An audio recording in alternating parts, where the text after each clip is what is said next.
Hola, ¿qué tal? ¿Cómo están? Muy buenas noches. A nombre de Televisoras Grupo Pacífico le doy la bienvenida a una emisión más de A Corte Directo, donde hoy vamos a hablar de los alimentos transgénicos, por qué se está dando este debate sobre su consumo. Nuestros invitados de hoy en A Corte Directo, le doy la bienvenida al ingeniero Alonso Campos Encines, él es representante del Movimiento Agrícola Sinaloense. Ingeniero Campos, muy buenas noches, bienvenido de nueva cuenta. Muy amable, gracias.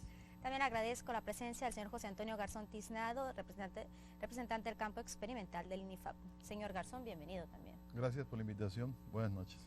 Y de la misma manera a Ángel Valdés Ortiz, profesor e investigador en biotecnología vegetal. Ángel. Buenas noches, muchas gracias por la invitación.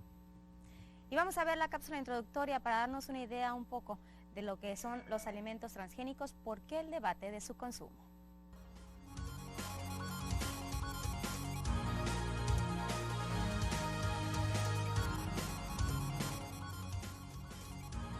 Están apareciendo nuestros números telefónicos para que usted se comunique con nosotros, participe en este programa donde vamos a conocer más sobre los alimentos transgénicos, qué son, cómo vienen a impactar en las actividades propias de nuestro país y por supuesto al sector agrícola principalmente. Y vamos a iniciar para una explicación un poco más a fondo, Ángel Valdés, si te parece, para entender más, para que todos conozcamos qué son los alimentos transgénicos, partiendo de esto. Sí, es importante mencionar que los alimentos transgénicos se consideran aquellos que fueron obtenidos a través de métodos biotecnológicos, particularmente aquellos derivados de la ingeniería genética. Entonces trans precisamente significa tránsito y génico, viene siendo genes que se encuentran en tránsito. En el caso de los transgénicos puntualmente se transfieren o bien se modifican genes que una planta ya tenía o cualquier organismo ya tenía, con fin de introducirle caracteres de interés. En este caso puede ser la resistencia a alguna plaga, algún insecto, algún patógeno, o bien quitarle algún carácter que sea indeseable, ¿no? Algún compuesto antinutricional que se desea eliminar.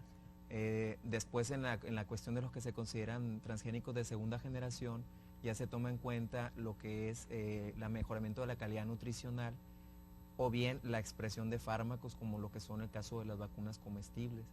Es importante mencionar que dentro de lo que se considera organismo genéticamente modificado, no solamente están los transgénicos, sino también aquellos que se obtienen por cruzadas de manera natural, es decir, intraespecíficamente, maíces con maíces, tomates con tomates. Entonces en este caso los organismos genéticamente modificados son los naturales más los transgénicos. La ventaja que tiene el caso de los transgénicos es que se pueden incorporar o transferir o modificar genes de organismos que estén filogenéticamente muy alejados, es decir, si hay un gen de interés en una bacteria que vive en un pantano, pero que las características de los genes de esa bacteria le permiten vivir en esas condiciones, bueno, ese gen se puede extraer de la bacteria e incorporar en un cultivo donde se desea, valga la redundancia, cultivar en esas condiciones. Entonces, esa es una de las ventajas principales que da los organismos transgénicos y lógicamente, bueno, como cualquier tecnología nueva, hay muchas cosas que se tienen dudas y que causan cierto tipo de controversias que esperemos poco a poco ir tratando de aclarar. Sí, coincide Ángel con esto de que se erradicaría el hambre, porque los productores tienen sus dudas respecto a esto, porque hablan de una dependencia, en este caso a empresas transnacionales, que serían las más interesadas en que se diera esta aceptación. Sí, el ingeniero Campos tocó un punto muy interesante que el doctor Garzón complementó un poco mejor. La cuestión es la palabra dependencia tecnológica.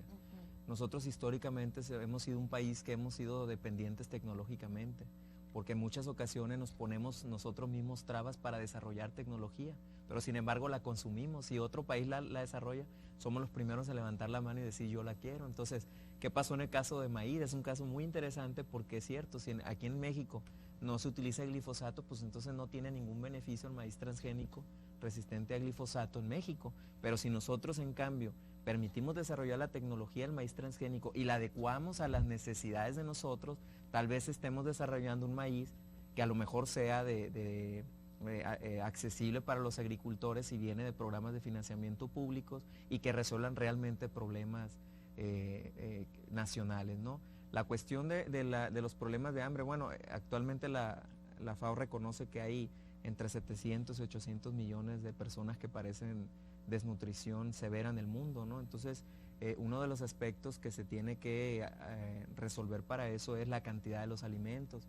Pero además de la cantidad de los alimentos, también los estudios que ha habido en nutrición humana, en genética, en genómica, en proteómica, han relacionado que no solamente está en la cantidad, sino en la calidad de los alimentos. En el caso particular del maíz, bueno, el maíz es deficiente nutricionalmente porque las proteínas del grano son carentes de algunos de los aminoácidos que las constituyen y entonces hay que consumirlas de la dieta. Por esa razón, trabajos como el que se desarrolló en Sinvestab, donde se incorporó un gen de amaranto, que se expresa ahora en la semilla de maíz, hace que el maíz tenga un mejor mensaje nutricional. Otros trabajos se han realizado, por ejemplo, en el caso de papa, ¿no?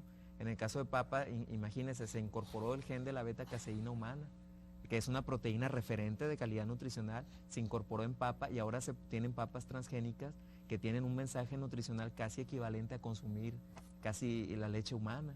Se ha desarrollado, por ejemplo, en Asia, que la base de la alimentación es el arroz, y que el arroz es deficiente en vitamina A.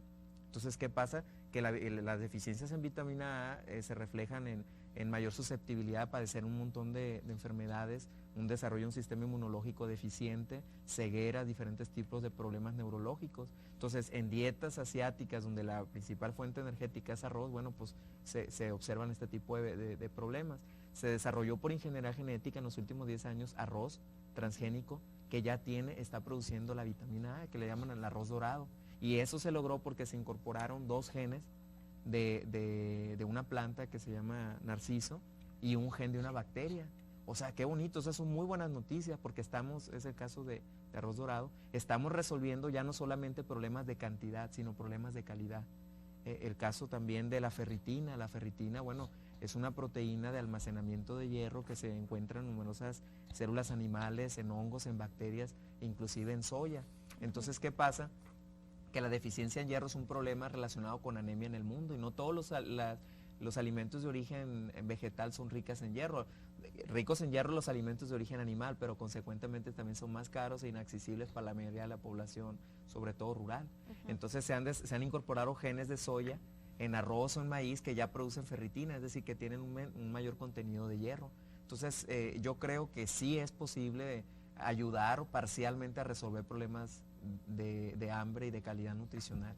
Vamos a ir a un corte, pero al regreso la postura de los productores, porque hablan de intereses políticos, de intereses económicos, y vamos a ver qué es lo que dicen los productores respecto a esto, los alimentos transgénicos, por qué el debate de su consumo. Nuestros números telefónicos 713-0190, 713-0290 y la alada sin costo 01800 670 3300.